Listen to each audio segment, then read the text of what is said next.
તો આ વચ્ચે મહત્વપૂર્ણ સમાચાર મળી રહ્યા છે। એનટીએ દાવો કર્યો કે વિદ્યાર્થીએ જાતે પસંદ કર્યું અબુધાબી કેન્દ્ર। નીટ સેન્ટર વિવાદમાં મોટો ખુલાસો થયો છે।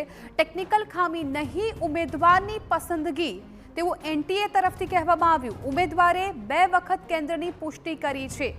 મહત્વપૂર્ણ છે કે આવતીકાલે નીટની પરીક્ષા યોજાવાની છે ને એ વચ્ચે એક જે પરીક્ષાર્થી છે તેમનો અબુધાબી વારો આવ્યો હોય, એટલે કે ત્યાં તેમનું પરીક્ષાનું કેન્દ્ર હોય એ પ્રકારની માહિતી સામે આવી હતી। પરંતુ હવે એનટીએ તરફથી દાવો કરવામાં આવ્યો છે કે વિદ્યાર્થીએ જાતે જ અબુધાબી કેન્દ્ર પસંદ કર્યું હતું।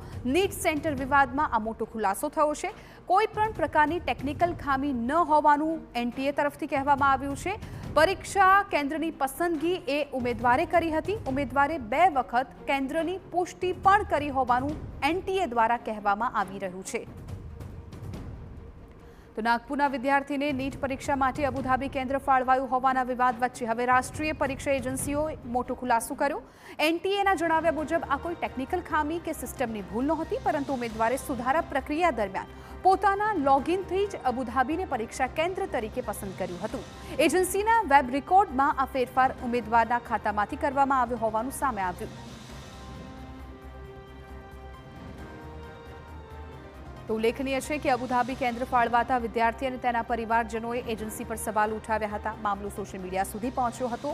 જો કે એનટીએ સ્પષ્ટતા કરતા જણાવ્યું કે ઉમેદવારે માત્ર કેન્દ્ર પસંદ જ નહોતું કર્યું, પરંતુ 2 વખત તેની પુષ્ટિ પણ કરી હતી।